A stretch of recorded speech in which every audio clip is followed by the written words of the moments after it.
that. So in general, yes, there is a shift.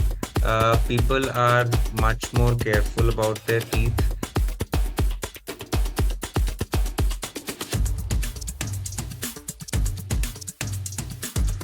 The newer generation is, of course, much more aware of this, and they make an attempt and make an effort to, you know, try to take care of their natural teeth.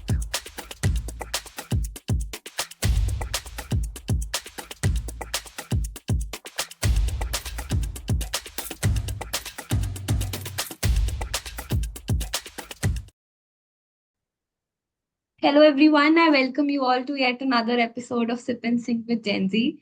Today, we're drilling deep, not into your teeth, but into the changing dynamics of dentistry and Gen Z.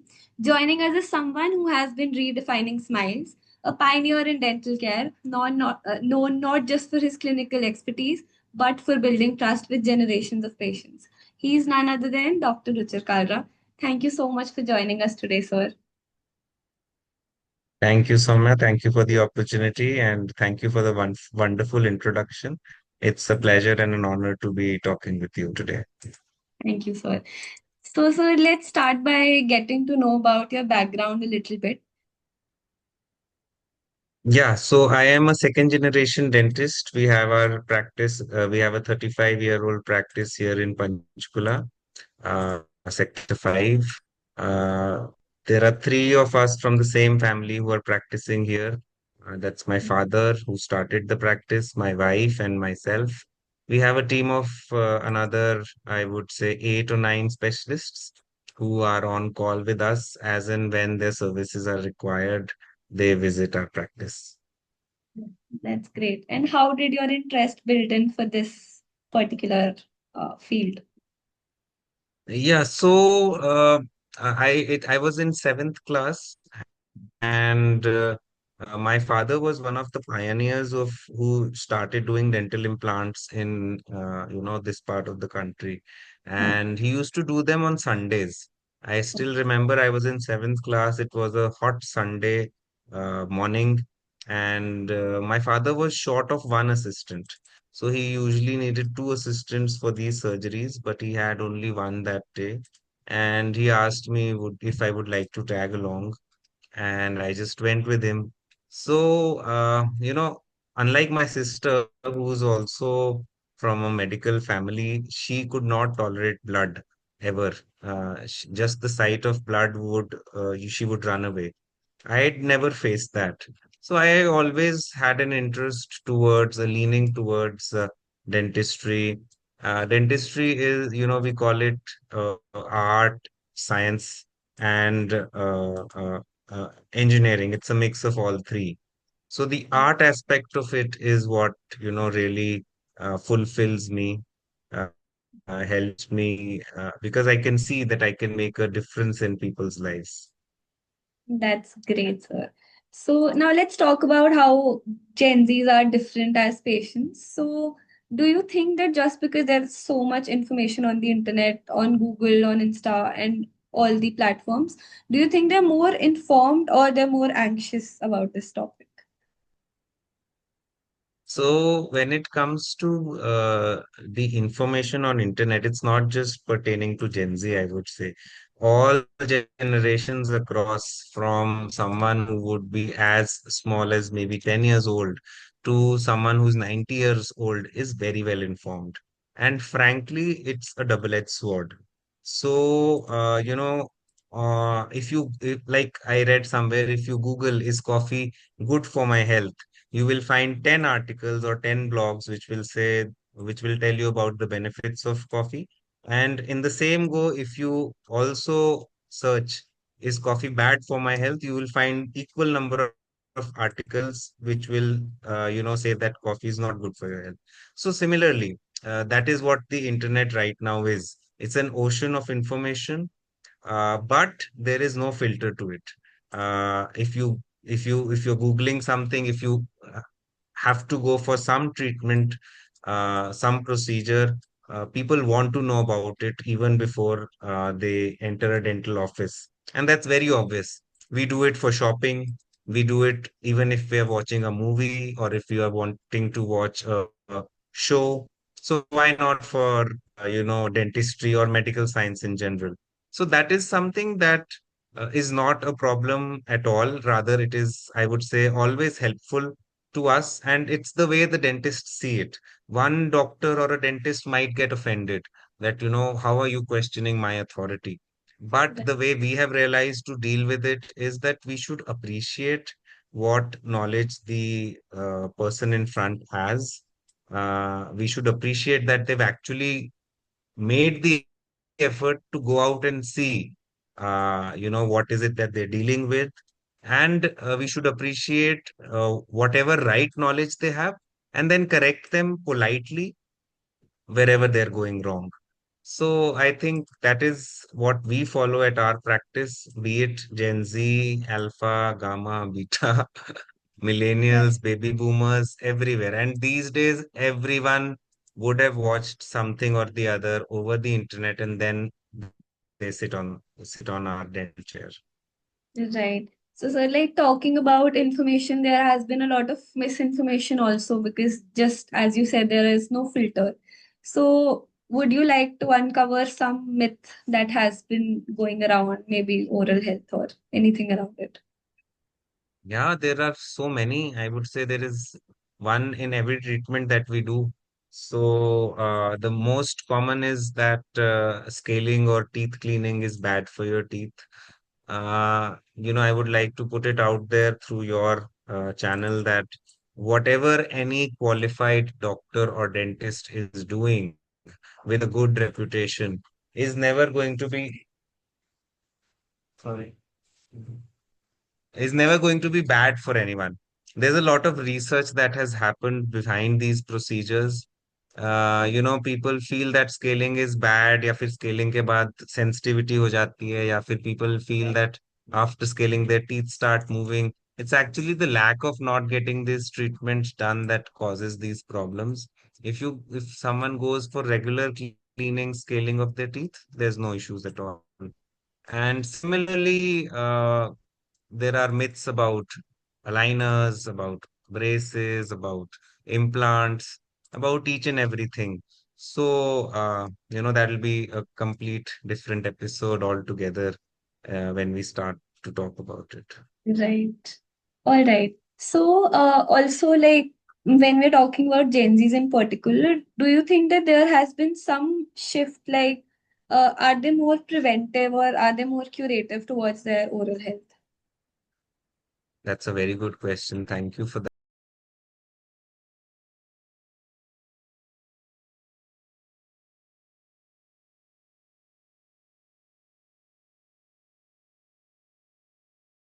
We used to do more procedures of replacement of teeth earlier.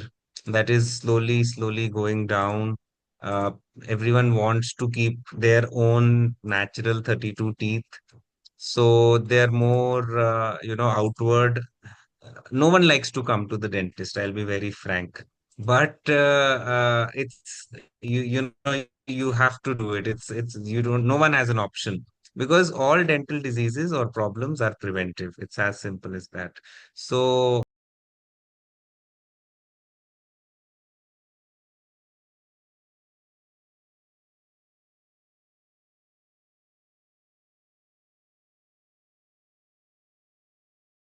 Right. All right. Also asking about like since after COVID, a lot of things have moved online. So do you think that there has been like more people have been coming through your online presence, or still it works the traditional way? yeah, so we our practice. We are very good with numbers, I would say. And through we do thorough audits about where are we getting our new patients from every month. So we have all the data with us. Uh, 70% of our patients are still from word of mouth.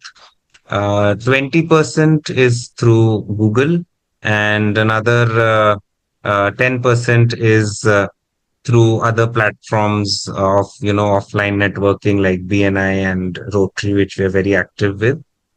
Right. So that's what is composed, the normal composition. So what happens is, and this is what a lot of social media experts will also tell you, that if someone is looking for a new doctor or a dentist, this is something that, they are going to be really cautious about. So they're going to want to be looking for the best. And if someone is new in a city, if someone is new in Panchkula or Chandigarh per se, they will always ask someone, their friends or their colleagues. They will always ask first, and then they will go and Google. So if someone has recommended us, they will go online on Instagram, maybe LinkedIn, but definitely Google, look at our website. They will know that this is a family run practice even before entering. They will probably know much more about us because they want to know who is the person behind the clinic, who are they going to be dealing with. So that is again one thing, that a lot of people take interest in. It depends on how you are building yourself as a brand. And again, I would say that yes, there is a percentage of population which is new to the city, or they might be, old people in the city, but they're looking for a new dentist or a new doctor. What happens there is that, this is something which is common in the new generation, that they don't want to talk to anyone. I don't know how it is with you, but I've noticed that a lot of sorry, that's my dog. A lot of people, they don't want to ask, so they're more than happy searching online. So that is why online presence is a must today. Investment into social media and uh, SEO, search engine optimization, is a must today. Right. All right. So, was there any demand from a Gen Z or maybe people who are younger at this age that would might have been like unthinkable a decade ago? Was there any different demand that you might have had to encounter? uh no, I don't think so. uh But people are much more hands-on these days.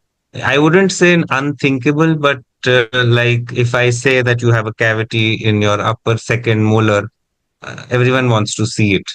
They're Yeah. not just gonna trust me. So that is something which is again it's a paradigm shift.